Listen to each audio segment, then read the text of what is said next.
Hello YouTube, welcome back to the channel. I'm Jason from this channel and today I'm going to discuss a bit about the fundamentals of Yu-Gi-Oh! The battle phase. As we all can see, Asian English has been gaining popularity since they were reintroduced in October 2023 and new faces had appeared in official events or even short tournaments. However, since this channel has been created and started recording on ranking games or even rank up league, a lot of mistakes around the battle phase were observed in all these recordings. Hence, as a player myself, I would like to share some knowledge that I know about this battle phase that might actually help new players to play this game better.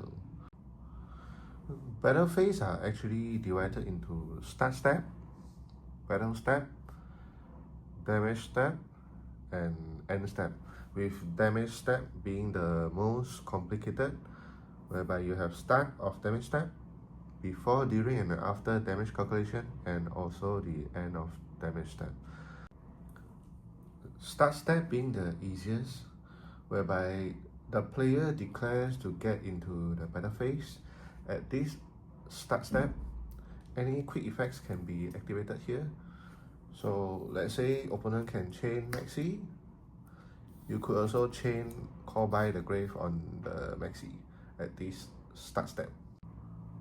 Moving on, next will be the battle step, whereby I can choose to use any of my monster, the turn player's monster, to declare attack on the opponent. Targeted monster, you can just choose anyone. Let's say if I'm targeting to attack this Chandra, so at this step, quick effects can still be activated, like this Hydra, where you can declare to special summon a synchro monster using the monsters on your field.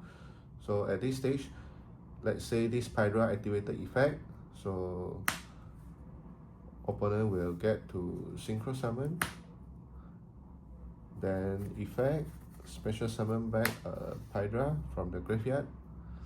So at this stage, my Ash can still choose to attack a new target on this Hydra. So I can attack, or if I choose not to attack with Ash, I can also attack with the next target, declaring into this Hydra.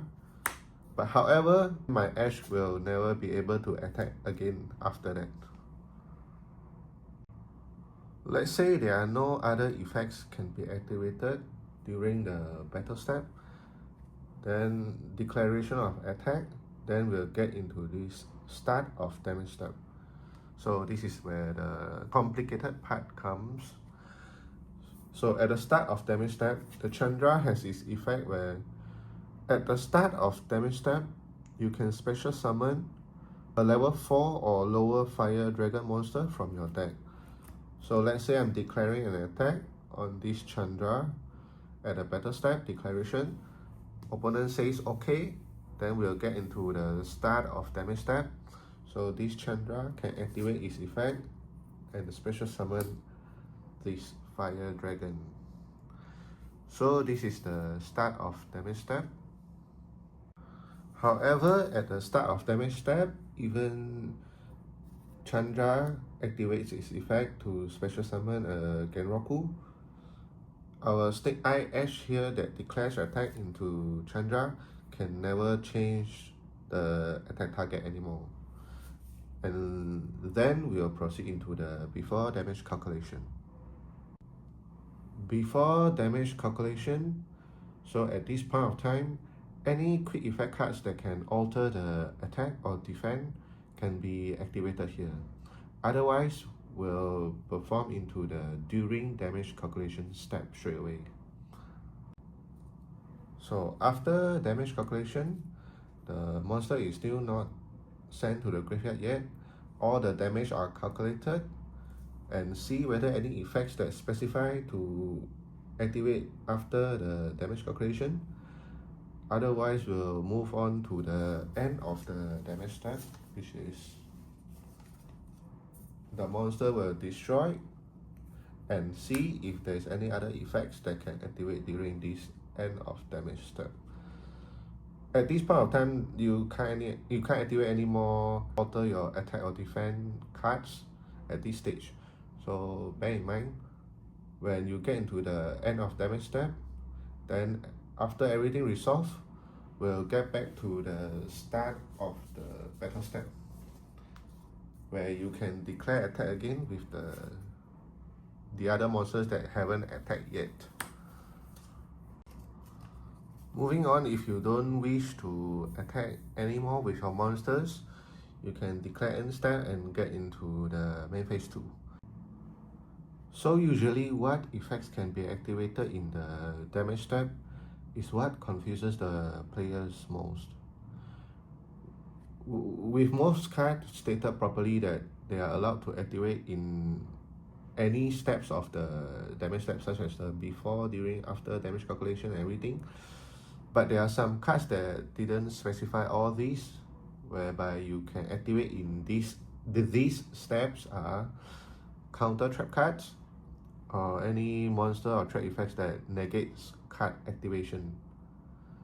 So we'll dive into this recent Malaysia Rank Cup League final game, where it's a game between Snake Eye versus Tenpai. There are a few important notes here that we actually can learn from it. So at this part, the Snake Eye players actually pass turn to the Tenpai players, as you can see, and the Tenpai player draw into the Kaiman. So we'll see their interactions here. So the Tenpai player activates his Kaiman and search for Chandra here. And we'll see how the Snake Eye player actually responded here. The Snake Eye player straight away infinite impermanence on the Chandra when he gets on the field. So what should the Snake Eye player do here? Instead of just imperm straight away, he should have waited for the Chandra to attack, because the Chandra effect can only activate the start of damage step. So when he declares for battle, it's actually at the battle step. So you just imperm the Chandra there, and the Chandra will just hit onto the battle star and die. Moving on into the second game after the Snake Eyes won the game 1. So we'll see the Tenpai player's turn. Having Hydra on the field, he attacks into the Ash, killing the Ash. So after that, he activates Kaiman, which in return, the Snake Eye players throw a Maxi and he just Ash Blossom it.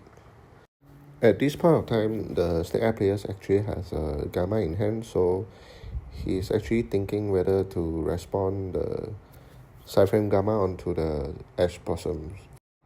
And then he responded the Gamma here to negate the Ash Blossom.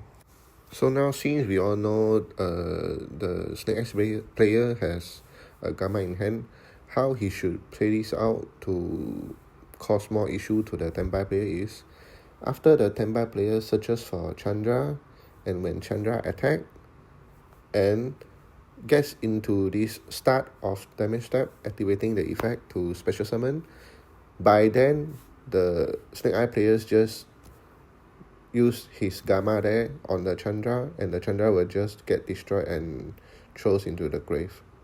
So by doing so, we'll be limiting the Tenpai player from OTK him. As you can see, the mistake here actually caused the game for the Snake Eye player, so he actually lost in this game and leading to the game 3. That's it for the brief explanation on battle steps today. Please like and subscribe the video so we can make more videos for you. Thanks for watching and have a nice day.